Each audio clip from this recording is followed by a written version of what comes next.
शौक में था जब मेरे को ये पता लगा ऐसा कुछ हो गया है। उनसे बात करने का तरीका, वो जब जैसे बात करते थे, प्यार से बात करते थे। फैमिली भी उनकी जो थी, सुबह शाम मॉर्निंग वॉक, इवनिंग वॉक करते थे। बच्चे भी घूमते थे पार्क में, सामने पार्क है ये।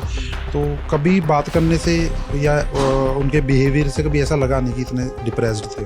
मैं बता रहा हूँ, जैसे सुबह शाम कई बार मेरे को मिलते भी थे ऑफिस। मैं जैसे ऑफिस जाता था या ऑफिस से आते हुए गुड मॉर्निंग, गुड इवनिंग उन्होंने मेरे को विश करना, प्यार से बात करते थे। कभी मेरे को रियलाइज़ भी नहीं हुआ कि इतना डिप्रेस चल रहा है। हरियाणा के पंचकुला में एक ही परिवार के 7 लोगों के एक साथ मौत को गले लगाने की घटना ने सबको हिलाकर रख दिया है। आत्महत्या की वजह कर्ज बताया जा रहा है। कर्ज से तंग आकर प्रवीण मित्तल के परिवार ने ये कदम उठाया। आत्महत्या करने वाला परिवार पंचकुला के सकेतड़ी गांव में किराए के मकान में रहता था। ये परिवार कुछ दिन पहले ही इस मकान में रहने के लिए आया था। मकान मालिक मुनीश ने बताया कि इस महीने की करीब 1 तारीख को ये परिवार इस मकान में रहने के लिए आया था। प्रवीण मित्तल और उसका जो परिवार है वो अब इस दुनिया में नहीं है और सुसाइड नोट से प्रथम दृष्टया पुलिस को ऐसी जानकारी मिली है कि कर्ज के बोझ के नीचे दबकर उसे तंग आकर पूरे परिवार ने सामूहिक आत्महत्या कर ली है। और जो घर है वो यहीं पर वो रहते थे और जानकारी मिली है कि महज 25 दिन पहले ही प्रवीण मित्तल यहाँ पर अपने परिवार के साथ रहने आया था। लगातार वो अपनी लोकेशन बदल रहा था क्योंकि पिछले कई सालों से उस पर कर्ज था और 2015 से ही कर्ज का बोझ है वो लगातार बढ़ रहा था। बताया जा रहा है कि करीब 20 करोड़ रुपए का कर्ज प्रवीण मित्तल के घर पर था। इससे पहले वो खरड़ में रहता था। उससे पहले पंचकुला के ही पिंजौर इलाके में जहाँ उसके इन लॉज रहते हैं वहां पर रहता था। और 5-6 साल पहले वो सब कुछ छोड़कर अचानक देहरादून चला गया था। लेकिन अब उसका जो नया ठिकाना है वो यहीं पर था। यही घर है जहां प्रवीण मित्तल अपने पूरे परिवार के साथ रहता था। आप देखिए, अब कोई यहाँ पर नहीं है।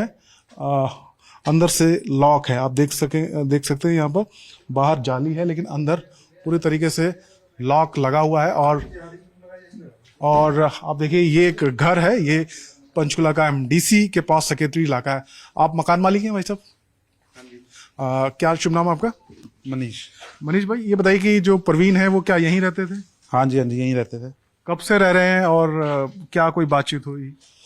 25-26 दिन हुए हैं अभी यार। इसी महीने आए थे वो रेंट पे। तो मैंने भी आज सुबह न्यूज़ में वाइफ बता रही थी कि ऐसे ऐसे बात है। बड़ा शॉकिंग है मेरे लिए भी क्योंकि यहाँ पे फैमिली के साथ रहते थे, 7 लोग थे। मम्मी पापा थे प्रवीण जी के, वाइफ थी और 3 बच्चे थे। चंडीगढ़ बच्चे स्कूल पढ़ते थे आई होप। और मेरे पास जब आए वो पिंजौर से शिफ्ट होके यहाँ आए थे।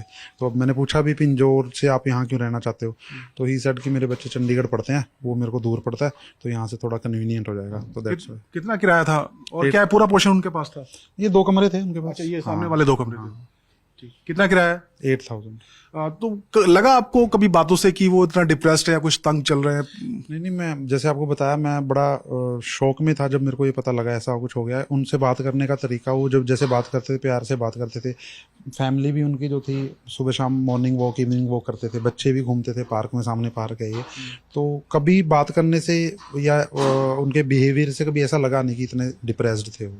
कब गए होंगे, आपको की जानकारी है? क्योंकि यहाँ ताला लगा हुआ है। हाँ, वो कल सुबह मेरे को उनका फ़ोन आया कि भैया हम बच्चों की छुट्टियां पड़ गई हैं तो हम गांव में जा रहे हैं, 3 दिन के बाद हम आएंगे। और 3 दिन में एक्चुअली यहाँ पानी की थोड़ी सी समस्या है, तो वो कह रहे कि पानी भर लेना, अंडर टैंक है, अगर पानी भर लेना। तो लास्ट बात आपकी कल हुई है? कल सुबह हुई है। कल सुबह हुई है। कोई बताया उन्होंने कि कर्ज का बोझ है या मैं परेशान चल रहा हूँ, ऐसी कोई बात कभी नहीं? नहीं, मतलब मैं बता रहा हूँ, जैसे सुबह शाम कई बार मेरे को मिलते भी थे ऑफिस। मैं जैसे ऑफिस जाता था या ऑफिस से आते हुए गुड मॉर्निंग, गुड इवनिंग उन्होंने मेरे को विश करना, प्यार से बात करते थे। कभी मेरे को रियलाइज़ भी नहीं हुआ कि इतना डिप्रेस चल रहे हैं। क्या काम क्या करते थे, कुछ बताया आपको कि वो क्या करते? मेरे को उन्होंने ये बताया था कि मेरा टैक्सी का काम है। ठीक है, तो ये 2 कमरे हैं। मनीष हमें बता रहे हैं जो मकान मालिक हैं कि अभी 25 दिन पहले यहाँ पर रहने आए थे। उनकी बातों से कभी उनको नहीं लगा कि कहीं वो परेशान या तंग चल रहे हैं। लेकिन अब जो नया ठिकाना है प्रवीण मित्तल का वो यही था। इन्हीं 2 कमरों में वो रेंट पर रहते थे। हाल ही में यहाँ पर आए थे, ताला बंद है। कल सुबह बात हुई थी जो मकान मालिक है मनीष उनके साथ, लेकिन उसके बाद कोई संपर्क नहीं हुआ। और अब प्रवीण मित्तल और उनका जो पूरा परिवार है वो इस दुनिया में नहीं है। स्कूटी उन्हीं की है। ये देखिए, एक व्हीकल यहाँ पर खड़ा हुआ है। देखिए, ये भी उत्तराखंड का है क्योंकि वो काफी समय, कई साल तक उत्तराखंड देहरादून में रहे। तो यहाँ पर एक 2 व्हीलर स्कूटी है वो भी परवीन मित्तल की है। कुछ कपड़े हैं यहाँ पर, ये सब जो सामान है वो उन्हीं का है। घर के अंदर हम नहीं दिखा सकते क्योंकि लॉक है, कुछ अंदर जाना संभव नहीं है, तो कुछ जो सामान है उनसे जुड़ा हुआ वो यहाँ पर रखा हुआ है। तो आप देख सकते हैं परवीन मित्तल के घर तक हम पहुंचे हैं। लगातार परवीन मित्तल अपनी जगह बदल रहे थे, लोकेशन बदल रहे थे। परिजन और पुलिस ने यही कहा है कि कर्ज का जो बोझ है वही मुख्य कारण फिलहाल लगता है। बता दें कि इस मामले में पुलिस ने 5 टीमें गठित की हैं। एक टीम देहरादून भेजी गई है। केस में 7-8 एंगल से जांच चल रही है। मृतकों के सोशल मीडिया अकाउंट भी खंगाले जा रहे हैं। पंचकुला के सेक्टर 27 में दिल दहलाने वाली घटना सामने आई है, जहां एक ही परिवार के 7 लोगों ने जहर खाकर आत्महत्या कर ली है। इस वक्त मैं पंचकुला के सेक्टर 27 में ही हूं, जहां पर एक गाड़ी से देर रात 7 शव बरामद हुए हैं और जिस जगह से शव बरामद हुए उसी जगह पर हम इस वक्त मौजूद हैं। यहीं पर जो गाड़ी है वो बताया जा रहा है कि खड़ी थी और उसमें से जो 7 लोग हैं, जो डेड बॉडीज हैं, वो रिकवर हुई हैं। और यहाँ कुछ जो लोग मौजूद थे वो मेरे साथ हैं। पुनीत राणा है जो यहीं पर रहते हैं और वो उनसे जानते हैं कि किस तरीके से ये घटना हुई है। और बताया जा रहा है कि जब जो मृतक है, जो मुखिया है परिवार का, वो जीवित था, तब जो पुनीत है उनके पास गए थे। तो पुनीत भाई बताइए कि किस तरीके से घटना हुई थी और क्या तब कोई जिंदा था जब आप उस गाड़ी तक पहुंचे थे? जो ड्राइवर सीट पे बैठे थे वो जिंदा थे, बाकी तो सारे मर गए थे। मतलब लग रहा था क्योंकि मैंने उनको हिला के देखा, कोई नहीं हिल रहा था। तो उन्होंने एक दूसरे के ऊपर उल्टी करी हुई थी। तो मुझे तो उन्होंने ये कहा कि हम होटल ढूंढ रहे थे, मैं होटल मिला नहीं है, हम गाड़ी में ही सो रहे हैं।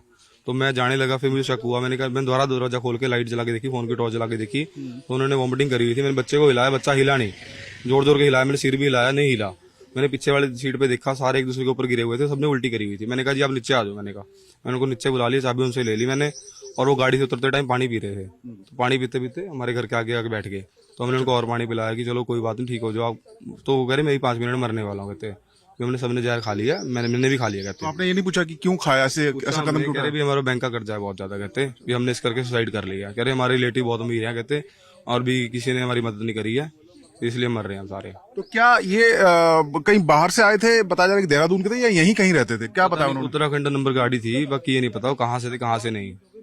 कह रहे कि उत्तराखंड नंबर की गाड़ी थी और वो यहाँ कथा सुनने आया था, ऐसा कुछ जिक्र किया? बोला तो उन्होंने ऐसी है कि हमें कथा सुनने आए थे और भी वहाँ पे हमें होटल नहीं मिला, तब हम यहाँ रुक रहे हैं।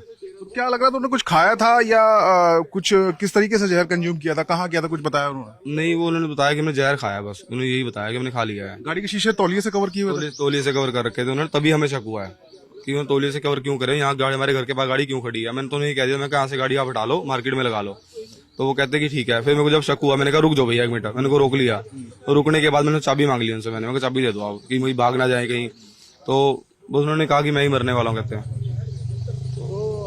जो गाड़ी कौन चला रहा था, जो मृतक? ड्राइवर सीट पे, वहाँ जो जिंदा था वही था ड्राइवर सीट पे, मेन तो वही था जी, आदमी तो वही था। आप बता सकते हैं कहाँ पे एग्जैक्टली गाड़ी खड़ी थी?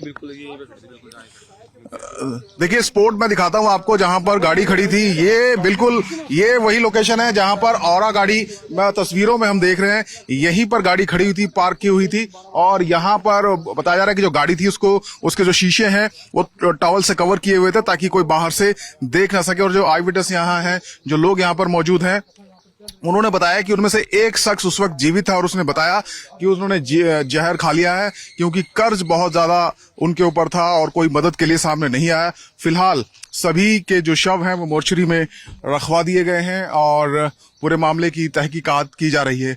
कब आए थे लोग, कहां से आए थे, इसकी जानकारी अभी, हालांकि जो शुरुआती जानकारी वो ये कि देहरादून के रहने वाले हैं और यहाँ जो कथावाचक हैं बाबा बागेश्वर धीरेन्द्र शास्त्री, उनके कथा का आयोजन चल रहा है, वहां पर वो आए थे और यहां से लौटते वक्त उन्होंने जहर खाकर गाड़ी में आत्महत्या कर ली।